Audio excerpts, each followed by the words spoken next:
Light winds as well, and in that sunshine, feeling that bit warmer as well. It stays largely dry as we head through Sunday into the early part of next week, and with more sunshine, it should start to warm up as well. I'll see you soon.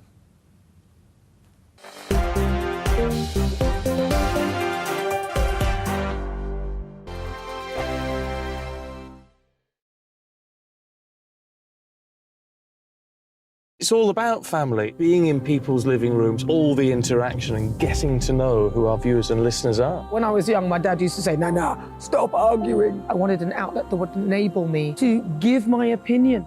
People are going through a really hard time right now, and I know that you don't feel like you're being listened to by the establishment. I came to GB News because it's the People's Channel, and I want the audience to have their say on the events of the day. We're dynamic. We do something different. Democracy shows that the wisdom of the nation is in its people.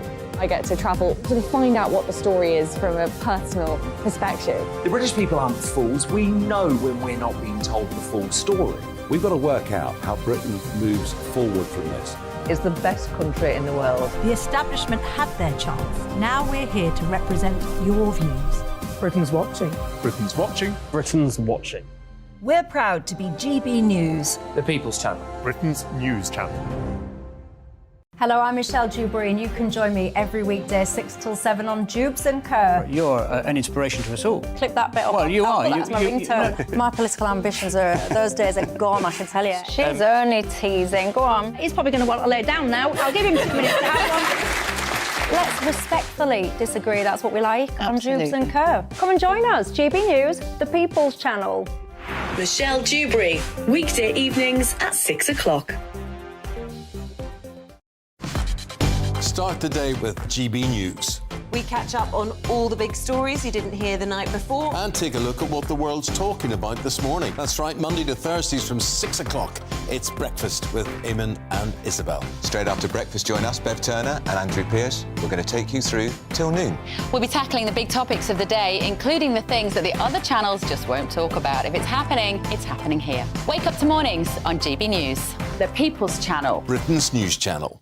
I'm Simon Evans. Join me on GB News for Headliners at 11 p.m. What's the scoop? I'll be joined by 2 of the country's top comedians. That's right. As we take a look at tomorrow's newspapers tonight. We're going to get into trouble. If it's a big story, we'll be covering it. Spill some tea on him. There we go. But we'll also have some fun. I wouldn't stick up a bank.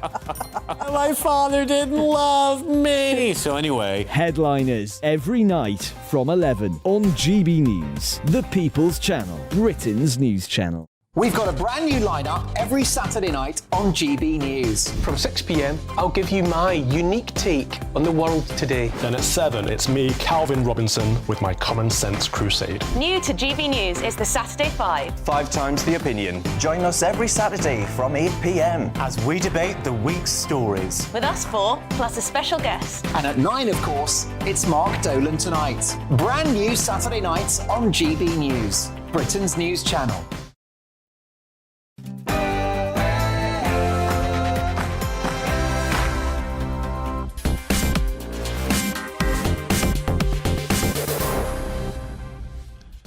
Well, tonight we provide absolute proof that Biden snubbed the Union flag when he was in Northern Ireland yesterday. We think this proves that he really is anti-British.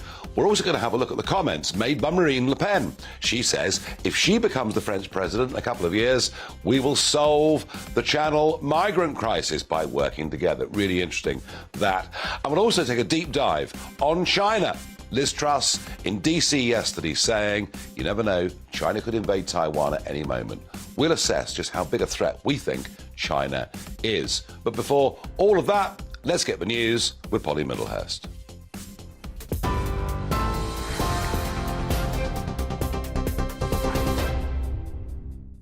Nigel, thank you, and good evening to you. Our top story on GB News today, President Biden says the UK government should be working more closely with the Irish government to support Northern Ireland. In a historic address to the Irish Parliament this afternoon, Mr Biden said the Good Friday Agreement has had a significant positive impact, and he urged those assembled to ensure that political violence must never allowed again to take hold. His comments received warm applause as he spoke in front of his son, Hunter, and sister, Valerie Biden-Owens. President Biden also spoke of the shared history between Ireland and the United States and touched on the stories that tied the two nations together. These stories are the very heart of what binds Ireland and America together. They speak to a history defined by our dreams. They speak to a present written by our shared responsibility. And they speak to a future poised for unlimited shared possibilities. So today, I'd like to reflect on the enduring strength of the connections between Ireland and the United States, a partnership for the ages. Joe Biden speaking earlier. Well, here the Chancellor says the outlook for the UK economy is brighter than expected, despite new figures showing there was no growth in the month of February. Data from the Office for National Statistics shows a 0.4% decrease in gross domestic product from January. The services sector fell, with the ONS blaming strike action by teachers and civil servants. A fall in gas and electricity usage due to milder weather was also responsible.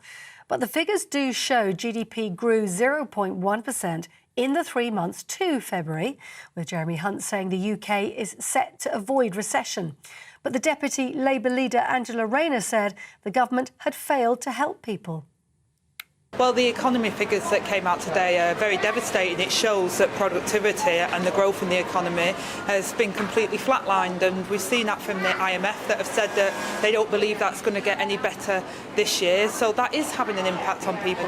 Energy bills are going up, their mortgages and rents are going up, their food prices are going up, and the government have failed to help families, which has a knock-on effect on the economy and growth, because if people haven't got money to spend, then that will affect, growth in this country. 8 serving and former Metropolitan Police officers have been found guilty of gross misconduct over discriminatory and offensive messages they sent on WhatsApp. The officers, 7 men and 1 woman, were found to have sent sexist, racist, homophobic and disablist comments in a group chat, including talking about Katie Price's son Harvey's disability and weight. During the 5th day of the hearing, the legal chair described the breach of standards as so serious it justified dismissal. In the United States, Donald Trump has been facing questioning in a deposition hearing in New York in a £200 million civil fraud lawsuit. The former president is accused of being part of a decade-long scheme to manipulate property values and therefore his net worth to obtain loans and tax benefits. Posting on social media, Donald Trump said ahead of the hearing he'd use the case to show what a great, profitable and valuable company he'd built. It comes ahead of the trial itself, which is scheduled to begin in October. You're up to date on TV, online, DAB+ radio and on the TuneIn app. This is GB News, Britain's news channel. Back now to Farage.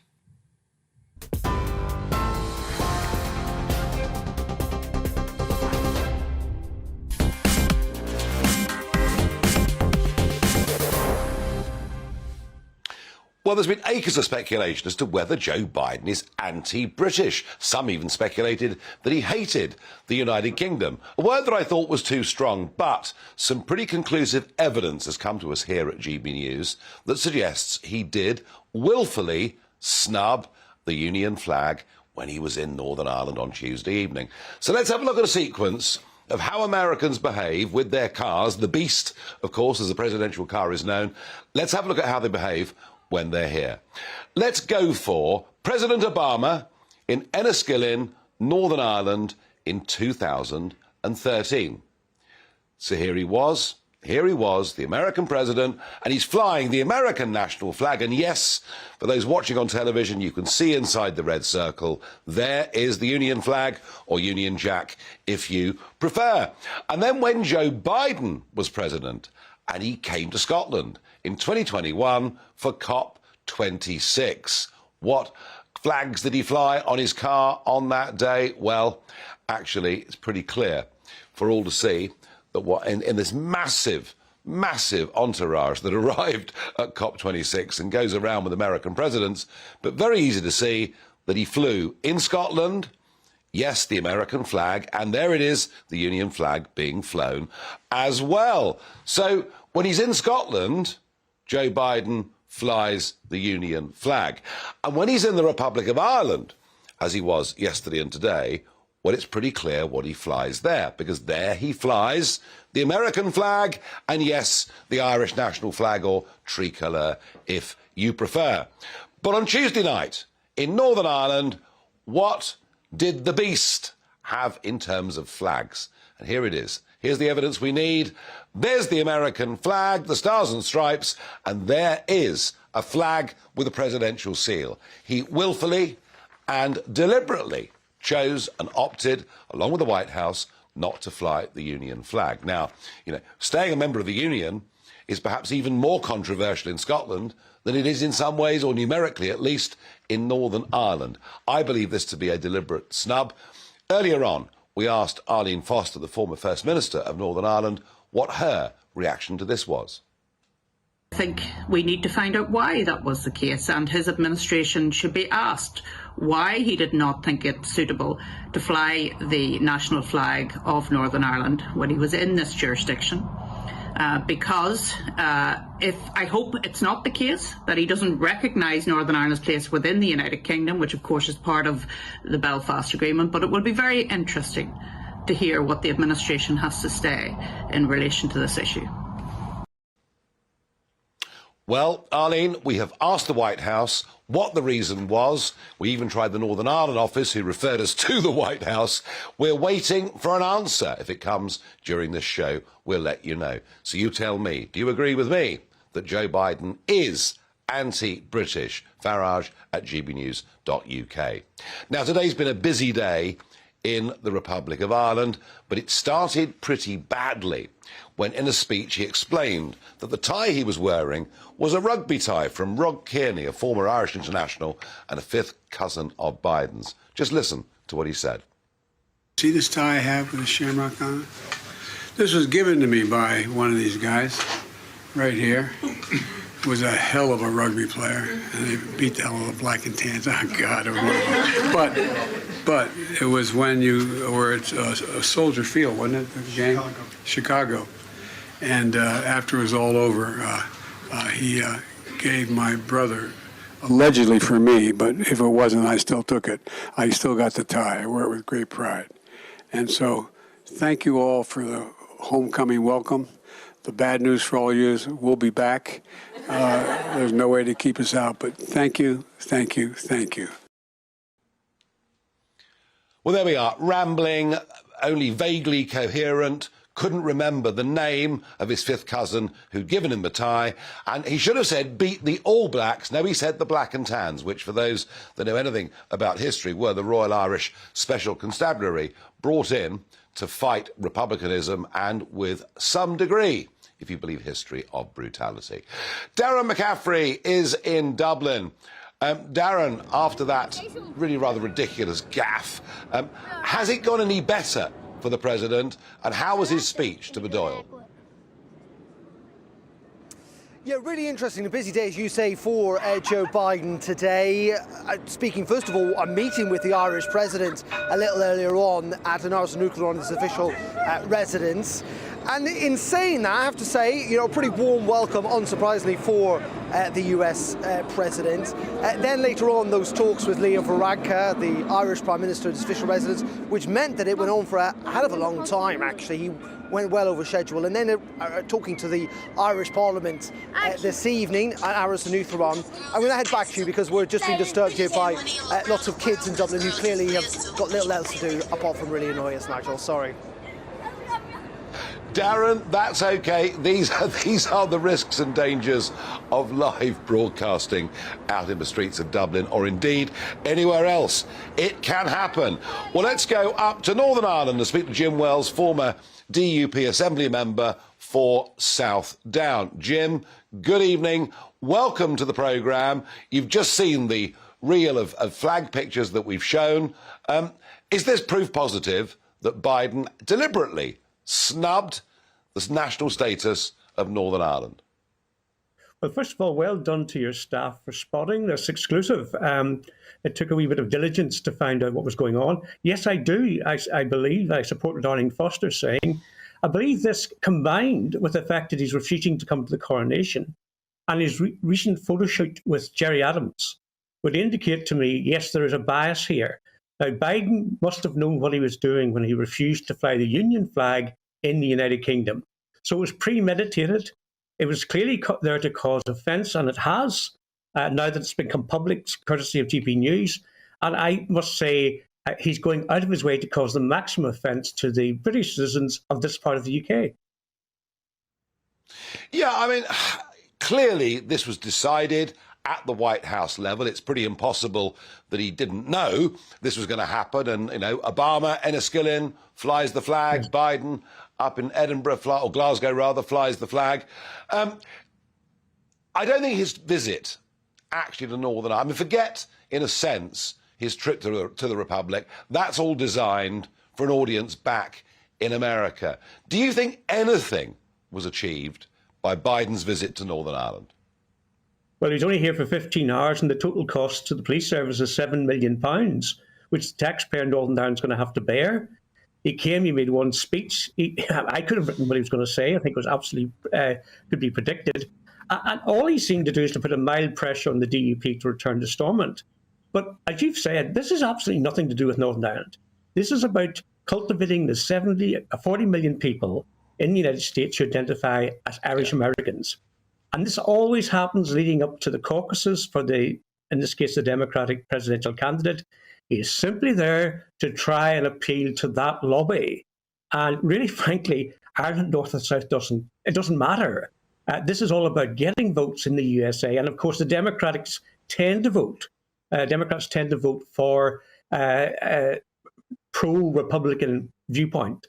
So therefore, I see this just as a cynical use of Northern Ireland for party political gain. And I mean, he clearly refused to have the flag on his car because that would cause offence to many Republicans in an Irish sense in the United States. Yeah, and yet Obama had no problem in doing it. Final quick thought, if I may, Jim. Are we any closer to power sharing at Stormont resuming? Absolutely not, Nigel, and you have a greater insight than most. The reality is, whether Biden came or not, the DUP are absolutely right in not returning to Stormont as long as the protocol and the Windsor framework hang over our heads like the sword of Damocles. We simply cannot allow Northern Ireland to become a sub-colony of the European Union.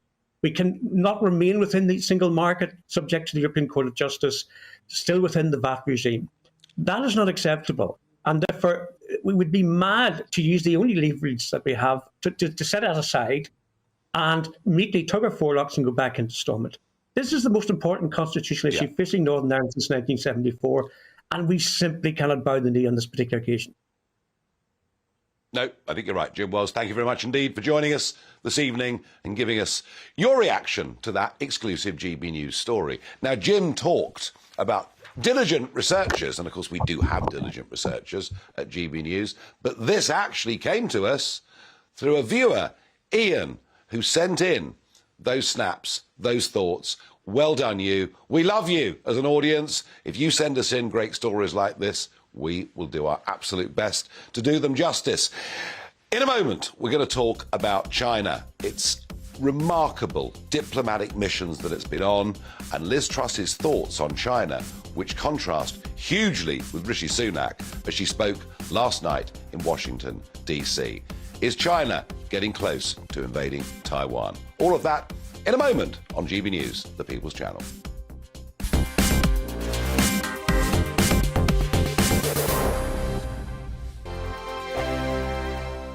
It's all about family, being in people's living rooms, all the interaction and getting to know who our viewers and listeners are. When I was young, my dad used to say, "Nana, stop arguing." I wanted an outlet that would enable me to give my opinion. People are going through a really hard time right now, and I know that you don't feel like you're being listened to by the establishment. I came to GB News because it's the People's Channel, and I want the audience to have their say on the events of the day. We're dynamic. We do something different. Democracy shows that the wisdom of the nation is in its people. I get to travel to find out what the story is from a personal perspective. The British people aren't fools. We know when we're not being told the full story. We've got to work out how Britain moves forward from this. It's the best country in the world. The establishment had their chance. Now we're here to represent your views. Britain's watching. Britain's watching. Britain's watching. We're proud to be GB News, the People's Channel. Britain's news channel. Hello, I'm Michelle Dewberry, and you can join me every weekday 6 till 7 on Jubes and Co. You're an inspiration to us all. Clip that bit up. Well, you are. That's my ringtone. My political ambitions are, those days are gone, I can tell you. She's only teasing. Go on. He's probably going to want to lay down now. I'll give him 2 minutes to have one. Let's respectfully disagree. That's what we like on Jubes and Co. Come and join us. GB News, the People's Channel. Michelle Dewberry, weekday evenings at 6 o'clock. Start the day with GB News. We catch up on all the big stories you didn't hear the night before. And take a look at what the world's talking about this morning. That's right, Monday to Thursdays from 6 o'clock. It's Breakfast with Eamon and Isabel. Straight after breakfast, join us, Bev Turner and Andrew Pearce. We're going to take you through till noon. We'll be tackling the big topics of the day, including the things that the other channels just won't talk about. If it's happening here. Wake up to mornings on GB News, the People's Channel. Britain's news channel. I'm Simon Evans. Join me on GB News for Headliners at 11 p.m. What's the scoop? I'll be joined by 2 of the country's top comedians. That's right. As we take a look at tomorrow's newspapers tonight. We're going to get into trouble. If it's a big story, we'll be covering it. Spill some tea on him. There we go. But we'll also have some fun. I wouldn't stick up a bank. My father didn't love me. So anyway, Headliners every night from 11 on GB News, the People's Channel, Britain's news channel. We've got a brand new lineup every Saturday night on GB News. From 6 p.m, I'll give you my unique take on the world today. Then at 7, it's me, Calvin Robinson, with my Common Sense Crusade. New to GB News is the Saturday 5. 5 times the opinion. Join us every Saturday from 8 p.m. as we debate the week's stories. With us 4, plus a special guest. And at 9, of course, it's Mark Dolan Tonight. Brand new Saturday nights on GB News, Britain's news channel.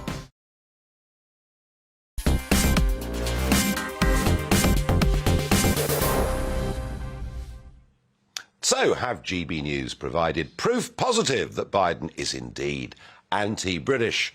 Some of your thoughts coming in. One viewer says, this is so clear for all to see. Biden can't stand us. He won't even recognise a part of our country. Deirdre says, more insults to the UK. We should cease supporting the Americans while this old fool is in office. Deirdre, we've got a relationship with the Americans that goes back centuries. It's been through ups and downs. But you know what? Pretty much since 1917, we have been the best of allies. And sometimes the relationship is warm and close.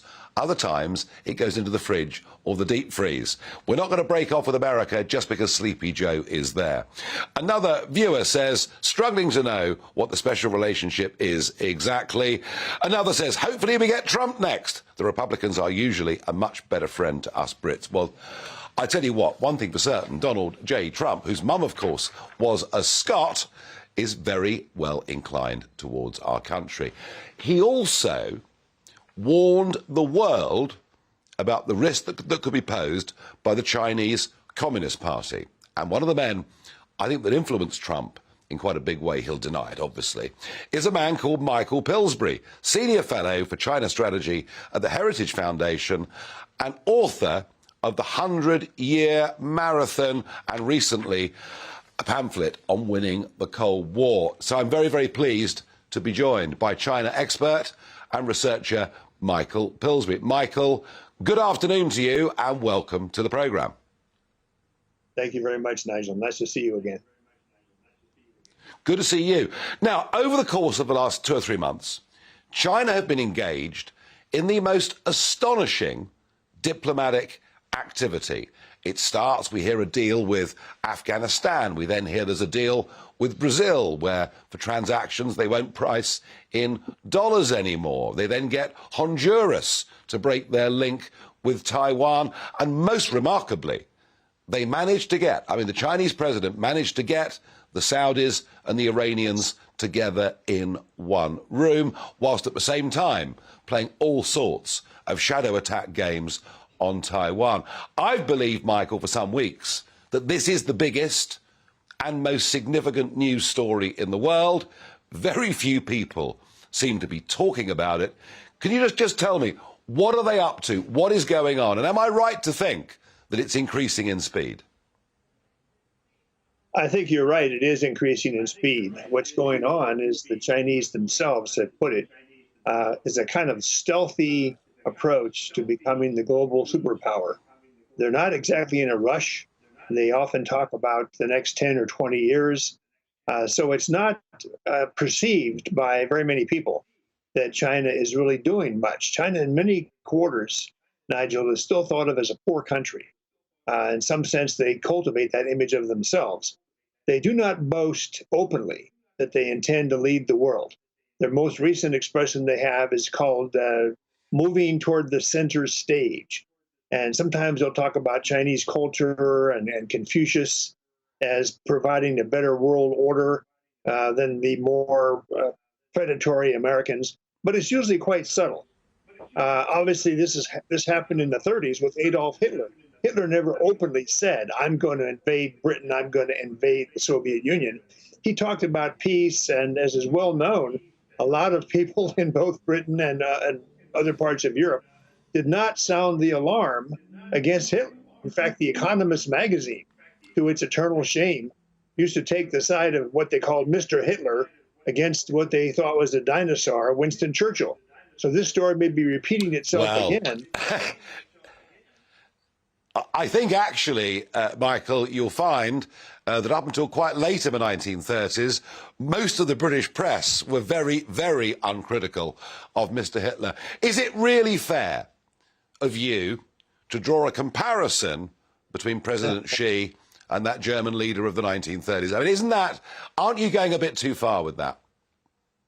It's not my view. I'm quoting Chinese materials. I've now written 3 books based on Chinese materials. They themselves do not see Hitler as an evil person the way the West does.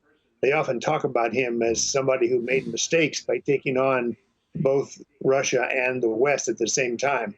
So I'm not saying that China's like Nazi Germany. I'm saying the technique of masking your ambition has been widely used in world history, and the Chinese are drawing on that. In fact, they say their own tradition is that when you want to overthrow an old dynasty, one that's lasted 200 or 300 years, you must never alert the old hegemon to your ambition. You must offer friendship, cooperation, and only in the last moment do you assume the new dynasty yourself. This happened 6 times in Chinese history, and Xi Jinping talks a lot about it. This is not Michael Pillsbury saying that China thinks about overthrowing the old dynasty. Xi Jinping frequently talks about examples of this. The problem is he does it in a very subtle way using proverbs that we in the West don't really understand. So we're not quite sure what he's referencing when he says the Great Tang Dynasty or the Han Dynasty. There's a need for a good set of quotations of what Xi Jinping is actually saying about his long-term goals. But he's not saying, I'm going to take over the world. OK, now, the Cold War, winning the Cold War. Tell us, Michael Pillsbury, how do we in the West, how do we win the Cold War with China? Well, what you're referring to is a new Heritage Foundation report that has 100 specific recommendations about how to win the Cold War. Some of them are we have to run faster. We've got to get our own economy at a faster growth rate.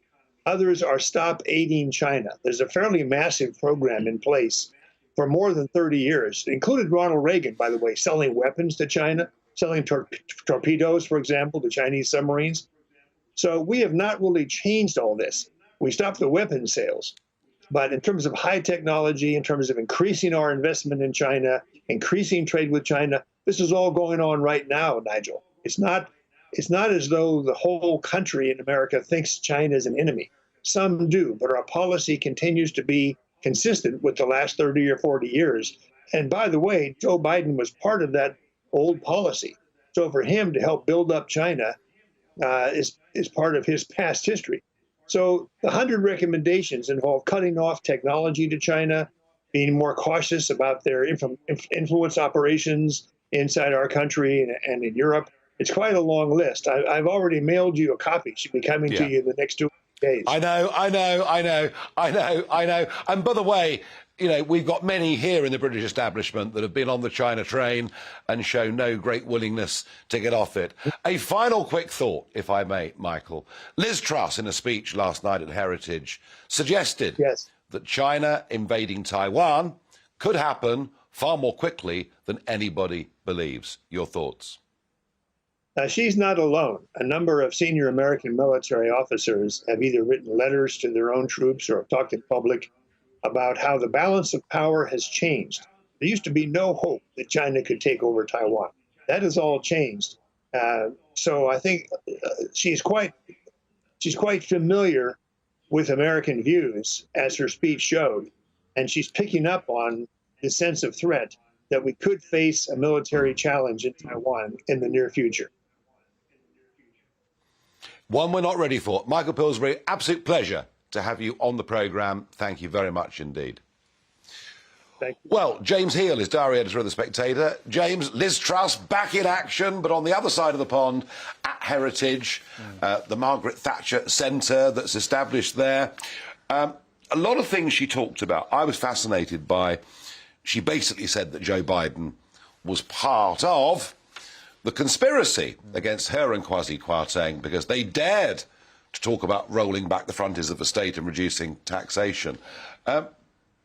Pretty hard words, or does it leave you writing about her and the Conservative movement thinking she looks a little bit embittered?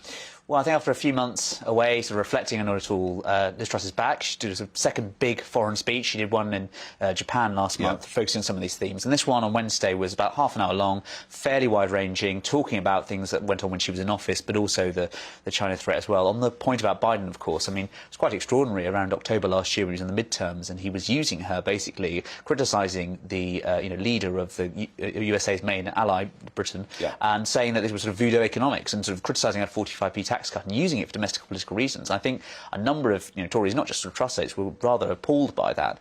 And I think you can see some of those comments coming like with Biden's trip now. I know, that was really, really interesting. And clearly, she's not giving up, is she? No. She hasn't changed her mind at all. I mean, when she was first elected to politics, I would never have put her down as a Eurosceptic free marketeer. So it's remarkable what can happen. On China, she was very, very strong in that speech. I just mentioned it to Michael Pillsbury, thinking that the threat to Taiwan could be pretty imminent, making it clear that China is a threat. Now, this is in direct contrast to the positioning that Prime Minister Sunak has got us with China, where at one point he was saying China could be a threat, but then he wanted votes from party members. There's a bit of a rift here, isn't there? I think that there's definitely a key dividing line. We saw that during last summer's leadership election. I think for Liz Truss, she sees things in quite black and white terms. Now, that can be a limitation in office, but it also can be an enormous strength. And, of course, she was in America talking about this in the sort of light of the Cold War, the post-Cold War peace dividend, and, of course, what Thatcher and Reagan have done. And Reagan, of course, saw the Cold War in very binary terms, and he referred to the evil empire. And I think Liz Truss is really trying to sort of sound the alarm bell here and raise concerns about it. I think Rishi Sunak does sort of take the threat of China seriously. He doesn't go as far as some of the China hawks his party would like, so there is a divide there. But you can point at things like the AUKUS deal, you look at more funding for sort of Mandarin lessons, you also talk about things like the Trans-Pacific Partnership. To be fair, the AUKUS deal was signed before Rishi Sunak was Prime Minister. But he's carry on with that commitment, and I understand that. But also looking at the Trans-Pacific Partnership, a bit more funding for defence. But there is an issue, and it's not going to go anyway anytime soon. And what is interesting, Nigel, is that it's not just sort of Liz Truss and sort of the Trussite faction. Others have these concerns too. And you look at what Michael Gove said in February. He gave a big speech at Onward, and he talked about how we have basically allowed the Chinese to take over, use the capitalist system to advance their own aims. And so I think this is going to be a key dividing line in the Conservative Party for the years to come. Well, of course, it was David Cameron and George Osborne, the big new bright future, and then Boris Johnson, a self-declared Sinophile, and he was quite happy, for Huawei to come into the 5G network. So I think the splits are there and quite real. Now, back to Truss and the Trussites, as you call them. How many Trussites are there in the Parliamentary Conservative Party? I think there's a group of about 40 or so in the Conservative group. What is that? Yeah, basically, a bunch of people who are sort of, some of them are sort of older Thatcherites who've been around since the 80s, others are younger ones who are sort of very much in her kind of ideological further. Some have been sort of ministers, some of them personally loyal to her, so about sort of 30 or 40 or so. But, of course, crucially, that is the sort of number needed to kind of get a rebellion over the line. If you look at a sort of majority of 70, sort of 35 swing votes. So it'll be interesting to see the kind of pressures they exert. And I think we saw a bit of that in the run-up to the budget with the corporation tax rise and some of the letters that were going coordinated around that. So there are some who are sort of personally loyal to her. She had a very humiliating exit after about as many days as Brian Clough managed Leeds. So bang on, actually. And it was a humiliating end. And I wasn't sure she was up to the job. But I have to say, with every week that goes by. I personally rather warm to what Liz Truss is doing and what she's saying. I think it's really important that this debate is out there. What is the future? How do you see the future for Liz Truss? I think that she has now left office after 10 years there and is free from ministerial constraints. Yep. She is someone who's always been incredibly energetic. She was a backbencher, she was a great pamphleteer, she loves ideas, policies. I think she's going to throw herself into the economic and foreign policy debate. I think the concern is that I think that she has much more of a case probably on foreign affairs and China. She was foreign secretary, called the Russia invasion before it was going to happen. I think there's a lot of people who'd say, she's got the right messaging on that. The danger is she the right messenger to do that? Because, as you say, it was quite humiliating. And it was damaging. Yeah. It was damaging. So I think perhaps you might have more success in kind of the foreign policy sphere rather than economics necessarily. James Hill, thank you very much indeed. Well, all I can say is I think she is a really rather welcome voice on these things. Who knows? She could even persuade the Conservative Party to become slightly more conservative. No, I doubt that. In a moment, potholes. Yes, there's a north-south divide now on potholes. But I tell you what, I've had family members had tyres break over the course of the last couple of weeks, and that's in the south. If it's that bad here, goodness knows what it must be like in Lancashire and Yorkshire. And I'll be joined in a moment by Mr. Pothole himself, a man whose 10-year obsession to improve our roads has a little bit further to run.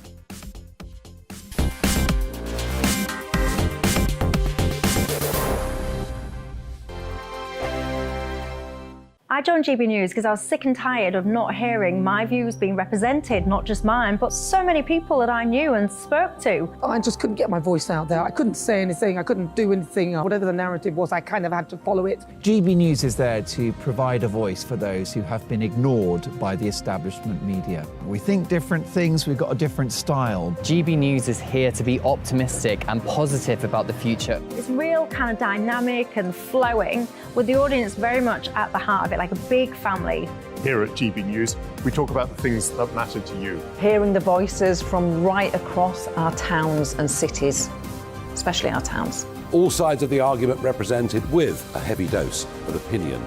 We're on a mission here to make a difference. And the GB News family really is here for you, and whatever time of day you can watch or listen. Britain's watching. Britain's watching.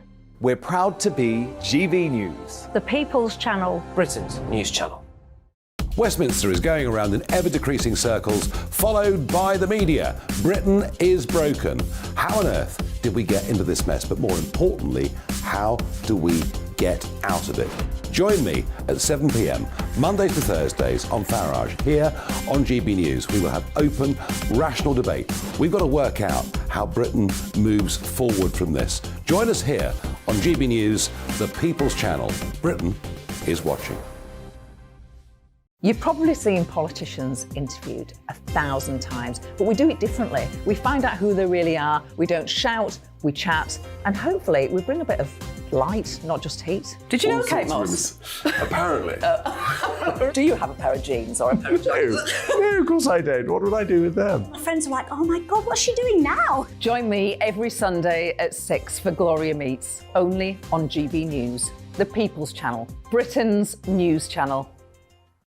I'm Jacob Rees-Mogg, the Member of Parliament for North East Somerset and a former government minister. For years, I've walked the corridors of power in both Westminster and the City of London. We need to have the arguments, the discussions on how we make it better. Crop failures, famine, war, suffering on a scale completely unimaginable. We are putting the cart before the horse. As Charles I said at the scaffold, he was the true defender of liberty. Yeah, I've completely derailed the conversation. Join me Monday to Thursday at 8 p.m. on GB News, Britain's news channel. I'm Mark White. As GB News Home and Security Editor, I cover those key issues that are so important to you. Our authorities, our communities doing all they can to combat violent crime. With the public services under unbearable strain, why are we still failing to control our borders? Defence, the first priority of any government, has been continually hollowed out. Can we trust our politicians to protect the armed forces? Join me, Mark White, on GB News.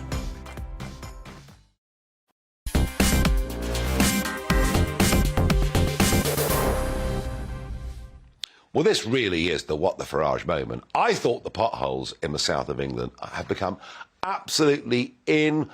tolerable in terms of burst tyres and damage to wheels. I mean, so bad that Rod Stewart, living just north of London, actually went out with a gang of people and mended potholes himself. But a report out says that it's even worse in the north of England. I can't even imagine how bad that might be. Well, one man, no question about it, Mark Morell is Mr. Pothole, and he joins me now from Brackley in Northamptonshire. Mark, I know you spent a decade, telling this story and trying to wake local and national government up to how bad it is. But is it really that much worse in the north of England than it is here in the south? I think the further north you go, the worse it gets. I mean, Glasgow's got lethal defects, but in the north of England, yes, some of those authorities have got horrendous problems. But it is a national problem. You mentioned about the south. Kent's got a £600 million road maintenance backlog, so hence their roads are falling to pieces. But in terms of the scale, the north does seem somewhat to suffer far more. Mm. But the Chancellor in the budget said he was going to give us all a big helping hand because the amount of money from central government going out around the country to aid dealing with potholes is going up from 500 million to 700 million. But I guess what you're saying, thinking about the Kent numbers, is that this doesn't even scratch the surface of the problem. It's like peeing in the sea, Nigel. There's a £14 billion backlog in carriageway maintenance in England and Wales.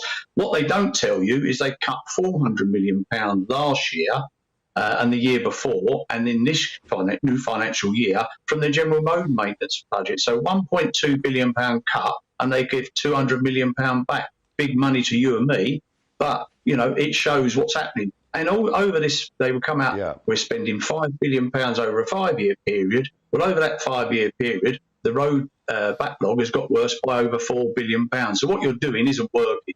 There is an answer to this. Repairing potholes is a waste of money. You need to resurface our roads. They are past their life expectancy. And is that because if you mend a pothole, you put some new asphalt in, it's going to break up pretty quickly anyway?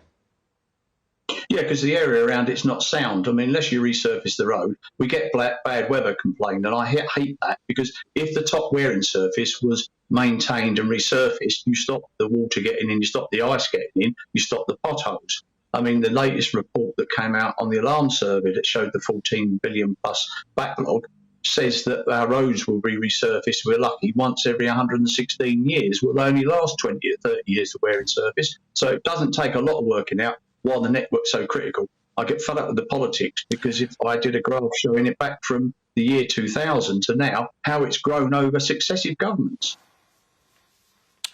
Yeah, well, clearly, Mark, this is a problem that is getting worse and worse and worse. And as you say, the extent of the backlog, a 14 billion, road budget backlog, it's absolutely enormous. So what do you do, Mark? Do you still go out yourself and try and mend potholes, or is your job now to be a sort of national voice for this problem? Well, I tend to use social media, and I've got a number of groups I support. I had some success down in Kent over Christmas and New Year in Tetterden, because we actually got part of the A28 resurfaced when I got the council leader involved, because it was so horrendous. I set up National Pothole Day. I've had millions of pounds worth of resurfacing work carried out. I've issued legal notices against councils, or threatened to, or even national highways, to get major works carried out. So I'm the pain in the backside that won't go away, that government would like to see the back of. I was part of a Transport Select Committee inquiry. My evidence is in there. There was a brilliant cross-party report called Fill in the Gap. It was given lip service by Grant Shapps when he was the then Transport Secretary. The answers are there, but it just needs government to have the will to want to. It's estimated that the backlog in road is costing this country billions of pounds each year. Well, I have to say, Mark Morell, the first time that we've spoken, I do like talking to people who are a pain in the neck to the establishment because they want to get positive change. Thank you for coming on, and I wish you Godspeed. I really, genuinely do. Thank you for joining us this evening on GB News. Now, in a moment, we're going to go to Paris, where there have been Riots once again going on today, and the French anti-riot police going in hard with truncheons as they do in France. It seems, well, whether it's quite a revolution, I don't know, but big things are happening. And Marine Le Pen, yes, leader of the right in France, and she, according to polls, could become the next president. She says she has a solution to the cross-channel migrant crisis. A lot of people don't like the Le Pen family, they didn't like the old Front National, but I wonder whether she might just have something positive to offer the British. All of that in just a few moments.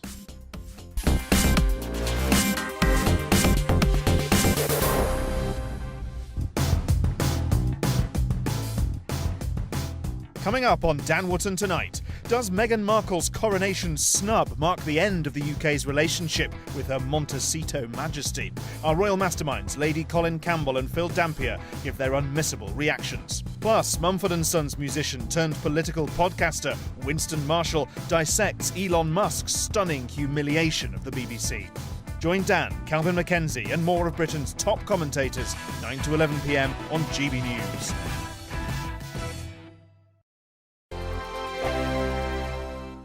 Monday to Thursday nights on GB News. At 6, it's Deebs & Co. 7 o'clock, Farage. At 8, join Jacob Rees-Mogg. And at 9, Dan Wootton Tonight, followed by Headliners. On TV, radio and online. This is GB News. First and foremost, I am a GB News fan, and I was before I was working here. Just love the fact that we're asking the questions that a lot of establishment media won't ask. With a bit of a twist, we not only want to inform you, but we want to keep you entertained. It's worth the drive because you get in and the team's all ready and waiting, they're itching to go, and it's a proper little family. GB News is the People's Channel. It's the audience that makes the programme sing. We're giving our viewers and our listeners a voice. Name it, coming in. Britain is broken. How on earth did we get into this mess? But more importantly, how do we get out of it? The establishment had their chance. Now we're here to represent you. It's time for something different. It's time for GB News. I'm very patriotic. I believe in Britain. Our best days lie ahead. Britain's watching. Britain's watching. Join us here on GB News. The People's Channel. Britain's news channel.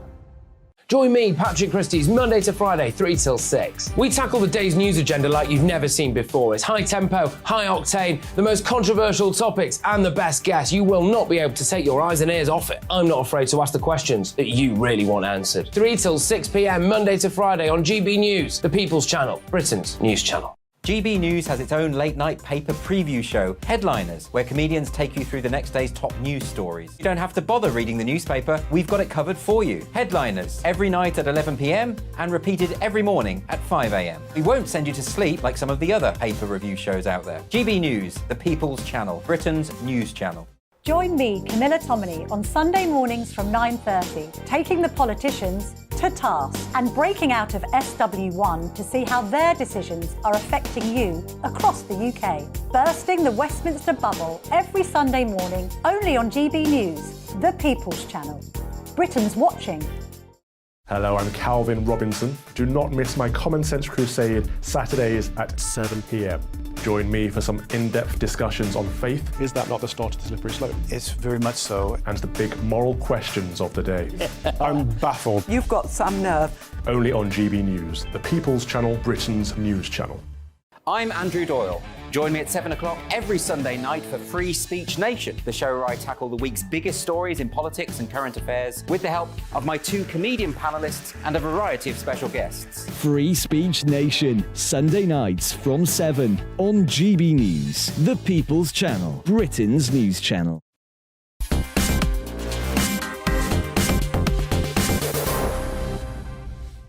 Well, the streets of Paris in revolt yet again today. I'm joined by Paris-based journalist and Daily Telegraph columnist Anne-Elizabeth Moutet, who we're speaking to in Paris right now.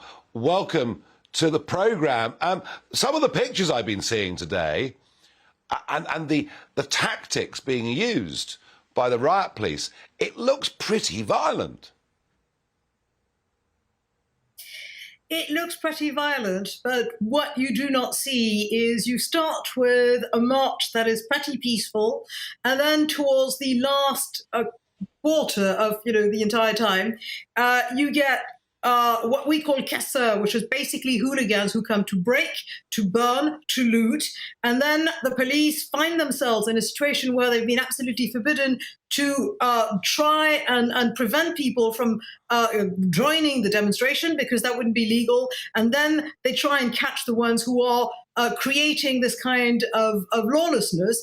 And I would like to add that during the first 2 months of demonstrations against the pension bill, in all of January and February, when you had 8 different days of action and therefore 8 different marches, it was entirely peaceful because everything was controlled by the unions. And in March, when the president said that he still would not have talks with the union leaders, the whole thing disintegrated, and the casseurs, the French version of Antifa, which is known as Les Black Blocs, joined the demonstration, and they came for all of that. So what you're seeing is the tail end, and the signs of the demonstration. Of course, it makes for better images, and that's what you see without exception, without sort of getting the context of it.